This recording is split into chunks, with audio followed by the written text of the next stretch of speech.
তাড়াতাড়ি আসুন ডাক্তারবাবু, তাড়াতাড়ি আসুন। ওনার হেড ইনজুরি হয়েছে, প্লিজ দেখুন আপনি। তাড়াতাড়ি চেক করুন ডাক্তারবাবু। প্লিজ আপনি আমার কথা বুঝতে পারছেন? কাম ডাউন প্লিজ, আমি চেক করছি, এখন দেখতে দিন, প্লিজ কাম ডাউন। ওনার এই অবস্থাটার জন্য আমি দায়ী। Relax relax. আপনি কি বলছেন? আমি কি করে? চেক করতে দিন আমাকে প্লিজ।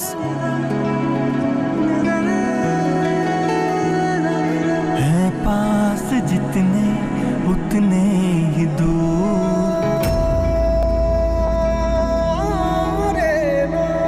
है पास जितने उतने ही दूर, इतने तो ना थे हम मजबूर, किस्मत तेरा हर सितम मंजूर, खता तो बताना हमारी जरूर। ডক্টর, উনি খুব আঘাত পেয়েছেন, একটু দেখুন না।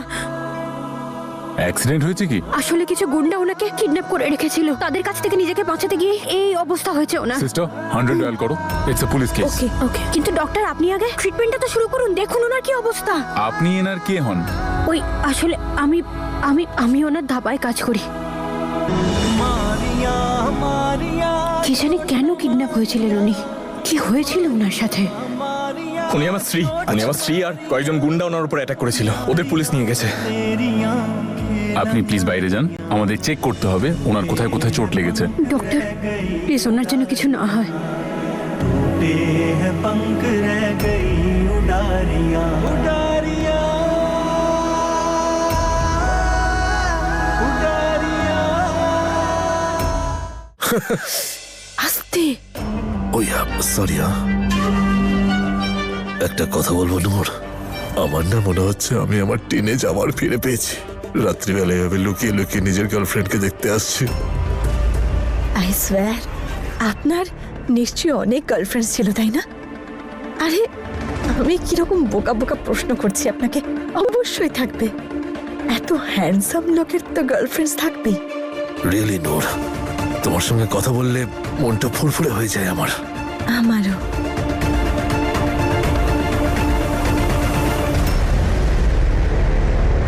এই না তোমার ইয়ারিং। Thank you.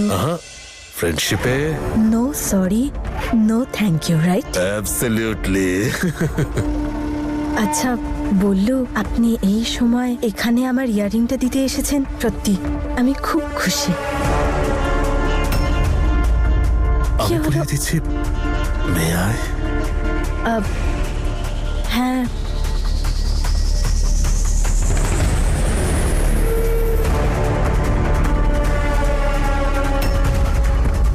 হয়ে গেছে। তো আমি আসি। Good night. Good night. হ্যাঁ, সি ইউ।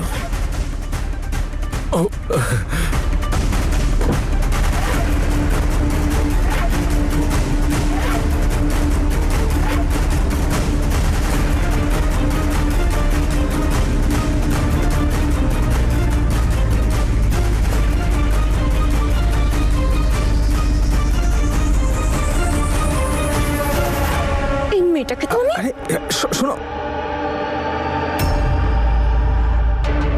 কি হচ্ছে এসব? একটা কানের দুলি তো, এমন কি প্রয়োজন পড়লো যে এত রাতে বাবাকে একটা কানের দুলের জন্য এখানে ডেকে পাঠালে? কি চাও কি তুমি? সব দেখছিলাম আমি যে কিভাবে তুমি নিজের 32 পেটে দাঁত বের করে স্মাইল করছিলে। হ্যাঁ, মাথার মধ্যে কি ঘট পাকাচ্ছ? আমার হাত ধরে এতগুলো কথা আজ তুমি বললে, কিন্তু এরপরে এরকম করার কথা ভাববেও না। কারণ কেউ দুবার ভুল করলে তাকে ভুল করেও আমি ছাড়ি না। আর হ্যাঁ, এবার তোমার দ্বিতীয় প্রশ্নটা, যে আমার মাথায় চলছেটা কি? ওপরওয়ালাও জানেন না আমার মাথায় কি চলছে, তাহলে তুমি কি করে জানবে? আর আমি যদি তোমার জায়গায় থাকতাম, তাহলে আমি এটা খেয়াল রাখতাম যে নিজের ক্ষমতা আর নিজের অধিকার ভালো করে জেনে নি, কারণ এতেই তোমার লাভ। বুঝতে পারছো তো কি বলছি?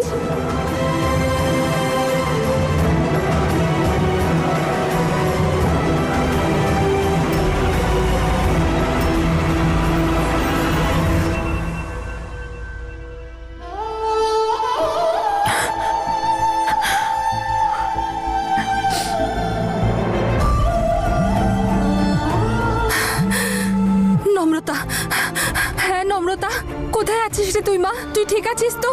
হ্যাঁ, জানিস আমি কত ভয় পেয়ে গিয়েছিলাম। তার উপরে আমি তোকে ফোনেও পাচ্ছিলাম না। মা কি আমি হসপিটালে এসেছি। তুমি ঠিক আছো? এই ঈশান আর হিয়া কেমন আছে? আমি ঠিক আছি রে মা, কিন্তু হিয়ার আঘাত লেগেছে। ঈশান ওকে হসপিটালে নিয়ে গেছে। কি কি হয়েছে? বেশি লাগেনি তো? কি হয়েছে হিয়ার? না হয়তো, কিন্তু তুই বল, তুই ঠিক আছিস তো? মা কি আমি হসপিটালে আছি। সর্বরাজকে নিয়ে এসেছি। ওই গুন্ডাগুলোর হাতে বেচারা প্রচুর আঘাত পেয়েছে। ওর তো জ্ঞানও ফিরছে না। আর আমি তো কিছুই জানি না যে ও কোথা থেকে এসেছে, কে ও। কাউকে ওর খবর দেবো তো কিভাবেই বা দেবো? ওই ফ্রড ছেলেটাকে পুলিশ ধরে নিয়ে গেছে। সবাইকে ঠকিয়েছে ও। কি হচ্ছে, কেন হচ্ছে আমি কিচ্ছু বুঝতে পারছি না। সেটা আমিও বলতে পারবো না, কিন্তু ঈশান নিজের জীবনের ঝুঁকি নিয়ে ওই ছেলেটাকে ধরেছে। উপরওয়ালার কৃপায় হিয়াও যেন তাড়াতাড়ি ঠিক হয়ে যায়। তুই নিজের খেয়াল রাখিস রে মা। হ্যাঁ, ঈশান আর হিয়া হসপিটালে আছে?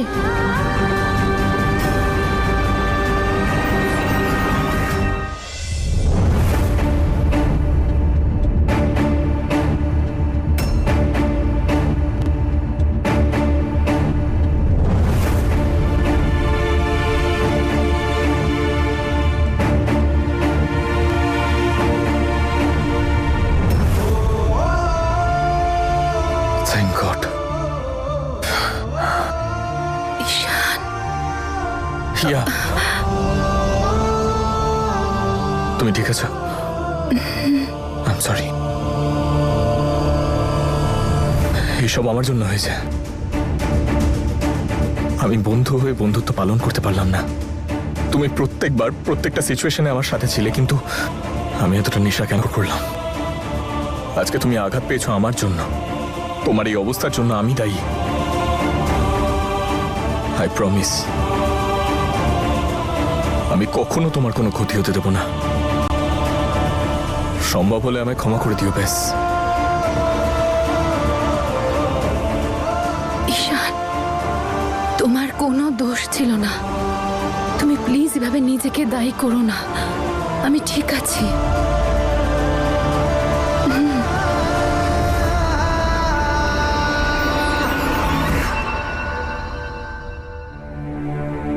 ওরা আমাকে খুঁজে পাওয়ার আগে আমি ওদেরকে খুঁজে নিই। এই একটাই তো বড় হসপিটাল আছে এখানে। ঈশান নিশ্চয় হিয়াকে এখানেই এনেছে।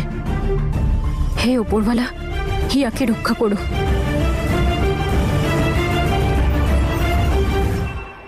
এসপি স্যারের যদি কোনো ব্যাপারে প্রয়োজন হয় সেটা খেয়াল রেখো।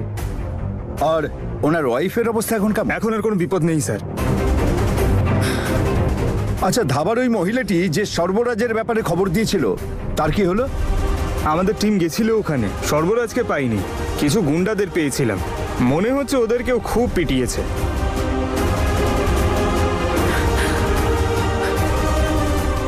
স্যার, ডাক্তারবাবু আপনার সঙ্গে দেখা করতে চান। আর একজন পেশেন্টের ব্যাপারে কথা আছে, আসুন।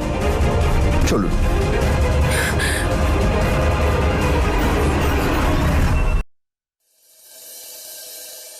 হ্যাঁ মা। ঈশান, আমি একটা খুব খারাপ স্বপ্ন দেখেছি। তুই ঠিক আছিস তো বাবা? হ্যাঁ মা, আমরা এখন ঠিক আছি। এখন ঠিক আছিস মানে? ওই অ্যাকচুয়ালি আমাদের দুজনের উপর কয়েকটা গুন্ডা আমাদের উপর অ্যাটাক করেছিল। হিয়া এখন হসপিটালে আছে, আর মাথায় একটু আঘাত পেয়েছে। আমি ওর সাথে আছি, তুমি চিন্তা করো না। তোরা শুধু তাড়াতাড়ি ফিরে আয় বাবা।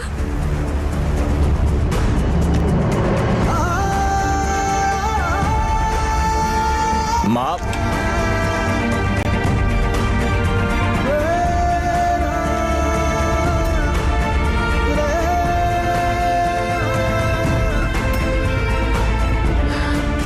আমি জানি তুই ওকে আমার জন্য এখান থেকে নিয়ে গিয়েছিলি, তাই না? মা, তুমি কি বলছো এগুলো? আর যা কিছু হলো তার দোষ তুমি নিজেকে দিচ্ছ। এখন যদি এখানে কারো দোষ থাকে তাহলে সেটা আমার। আমি ঠিক মতো হিয়ার খেয়াল রাখতে পারিনি। তুমি কোনো চিন্তা করো না, আমরা কালকে সকালের মধ্যে বাড়ি পৌঁছে যাব। আর আমি কথা দিচ্ছি তোমাকে, হিয়ার কিচ্ছু হবে না। তোরা শুধু তাড়াতাড়ি বাড়ি ফিরে আয়।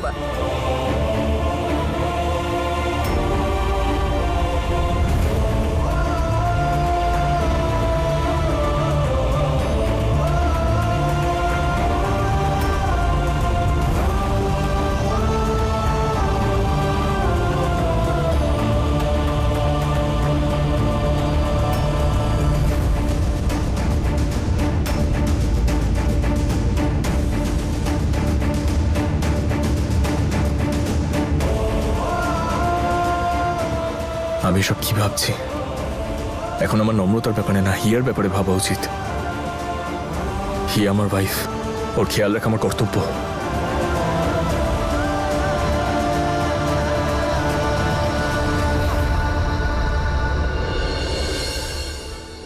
সর্বরাজ,